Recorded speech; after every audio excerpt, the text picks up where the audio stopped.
We have learned the identity of the man shot and killed during an altercation with police last night. It left an officer with a gunshot wound to his foot. And Steve Healy is live from the scene in City's Logan neighborhood, and you have some new information for us. Yeah, we learned the identity, we want to point out, from the family of the man that was shot and killed. Police have not put that out publicly, and I talked to one of the people in that Kia, now released from police custody, and family who dispute the police story. They claim the man never fired the gun, and when police were asked, both the commissioner and Eric Rip, the police spokesperson, the sergeant out here, they were asked by reporters, why was the Kia pulled over in the first place? What prompted the police stop? They didn't know.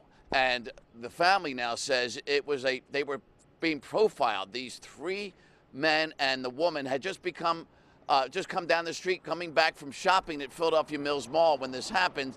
And here is the picture of the victim that we're talking about, James Alexander. The family called him Poppy, and he was 24 years old. Yes, he had an illegal gun, they admit, but no, he never fired it. According to the people that were in the car that were right here and family, they think he had an illegal gun, so he got out to run away. And they say all his bullet wounds are in the back. So they strongly disagree with the police story. And here's what we heard from the police when they first talked about this incident last night, followed by what the family says. As the officers approached the vehicle, they were able to obtain information on the people in the vehicle because they went back to their patrol car and they ran the names, and they found out that at least two people in that vehicle had outstanding warrants. They called for backup. As the backup arrived, then at least four officers reapproached the vehicle, and as they asked the right rear passenger of the vehicle to exit the vehicle, that passenger then produced a firearm, and there was a confrontation in which gunfire was exchanged. The male that produced the gun was shot, and there was also an officer that was shot. The male was transported to Einstein, where he was later pronounced, and the officer sustained a non-life-threatening injury to his foot and is listed in stable condition. It was profiled. That car was legal. They had a license and everything. And if they wasn't legal, why would you give your name? You gonna go for it. Like, come on, we know where we live at, we know the times we live in. They profiled that car because there was three black males and a black girl in there. They profiled that car. It was no reason to pull it over. He got out to run. They shot him in the back. They shot him in all his torso. My nephew did not have any warrants. He was not wanted. He got out to run and was killed. Subsequently, they found the gun after he was shot and said he exchanged fire, but he did not exchange fire with them. Was his gun legal? No.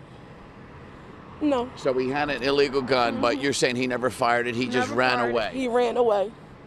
And then they reported that, he had a gun, it was a gunfight and all this to justify why he was shot. My nephew did not exchange any gunfire with the police. My nephew did not have any warrants. No, he was not no angel, but no, he did not deserve to die because you got scared because you shot yourself in the foot.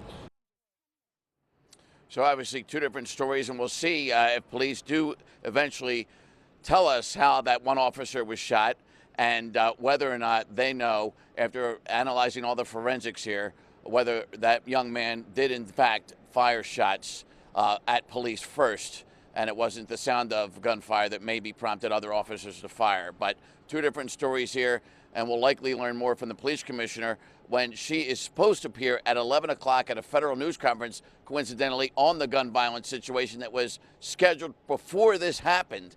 And she's supposed to appear at 11 o'clock, and we're going to carry that news conference live on our app, on fox29.com, and even our Facebook page. And certainly want to hear what she has to say about this now, after hearing from the family and the other side of this story. Guys? Yeah, I'm sure there will be plenty of questions at that press conference as well. Come down to forensics, you're right.